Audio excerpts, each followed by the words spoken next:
the tallest structure on Earth for nearly 4,000 years. 2.3 million blocks, averaging 2.5 tons each. Some of them weighing 80 tons, stacked more than 480 feet into the sky.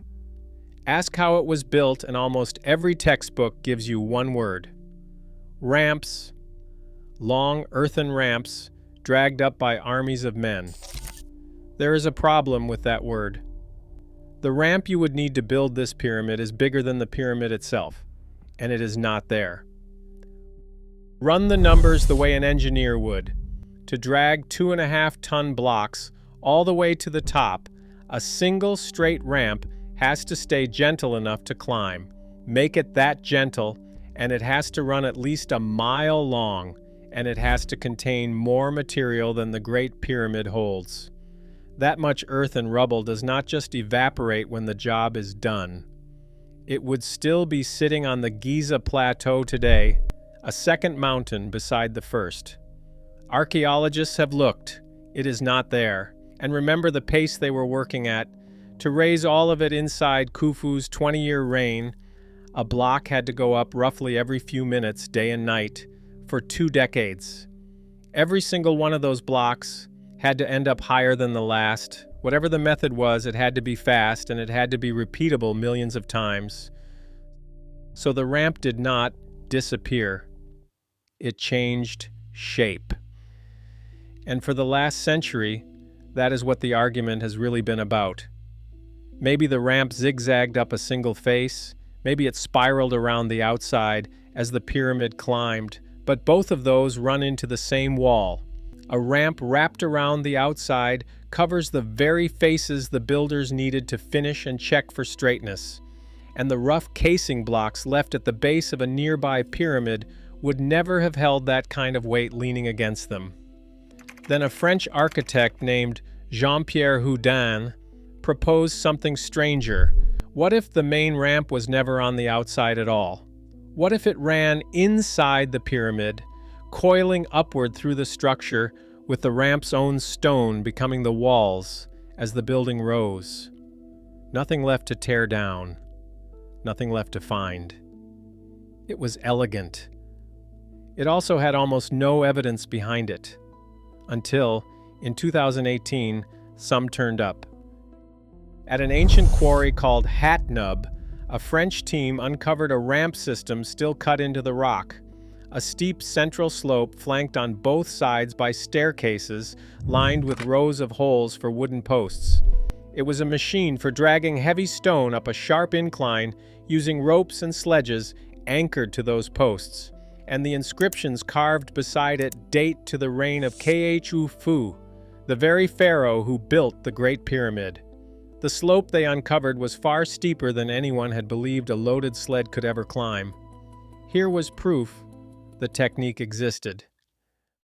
But Hatnub is a quarry. It is not the pyramid, and to look inside the Great Pyramid you cannot dig, because digging would destroy it. So instead, the researchers used the sky. The technique is called muon tomography, and it borders on science fiction. Cosmic rays are constantly striking the atmosphere, raining down heavy particles called muons that pass straight through solid rock. Where the stone is dense, fewer muons make it through. Where there is a hidden empty space, more of them come out the other side. Line the pyramid with detectors, count the muons from every angle, and you can map the hollows inside without laying a finger on it.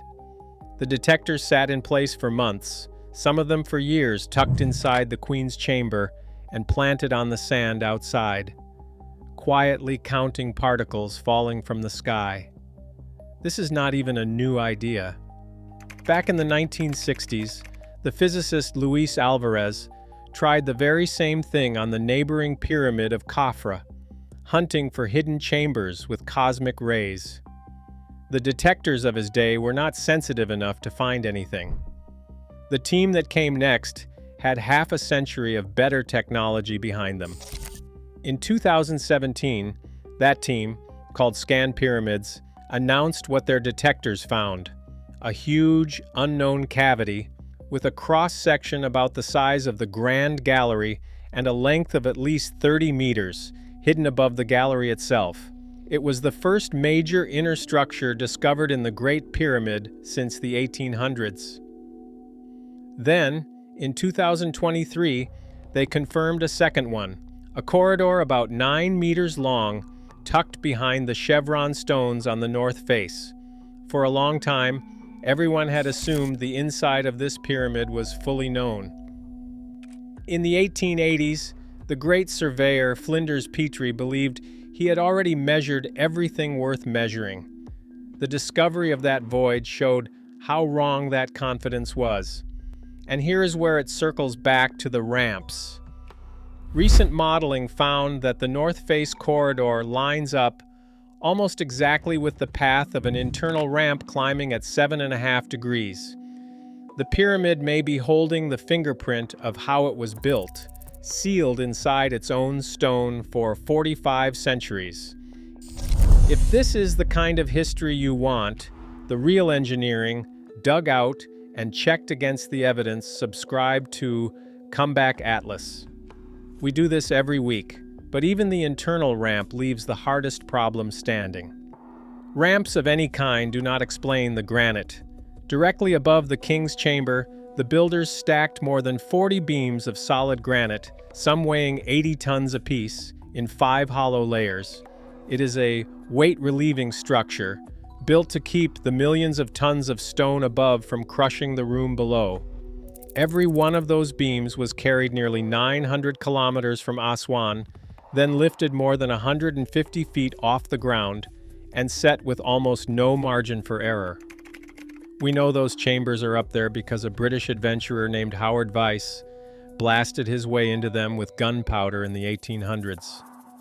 Inside, he found the granite, and he found painted quarry marks, the crew names left behind by the very gangs who set the stone. And this is the part that should stop you. Limestone is soft enough to shape with copper. Granite is one of the hardest stones on the planet. They cut it, moved it 900 kilometers, and lifted it into the sky with rope, sand, and muscle. No ramp gentle enough to exist could carry weight like that. So the leading idea now is not a ramp at all, it is leverage. It comes down to a trick of physics called the capstan effect, the same principle Egyptians used to dock heavy boats. Wrap a rope around a wooden beam just once, and 2 men straining on the end feel almost the full weight fighting them. Wrap it a second time, and the load they feel drops by a factor of 10. Wrap it a third and fourth time, and friction multiplies so violently that 2 men can hold 80 tons of granite in their hands and lower it gently just by feeding the rope out inch by inch. Paired with stone counterweights sliding down the pyramid's face, that is a way to raise the impossible without a single ramp reaching the top. Now the honest part, because the people who watch this will check every claim in the comments. None of this proves how the pyramid was actually built. The big void is real, confirmed by 3 separate detector teams. But a cavity is not a blueprint. We know something is up there. We do not know for certain what it did. Houdin's internal ramp still depends on a continuous tunnel nobody has ever seen. And the counterweight elevator is one strong theory among several, not a settled fact. What has actually changed is this. For 100 years, the mystery was that we had no method that worked. Now we have several that do.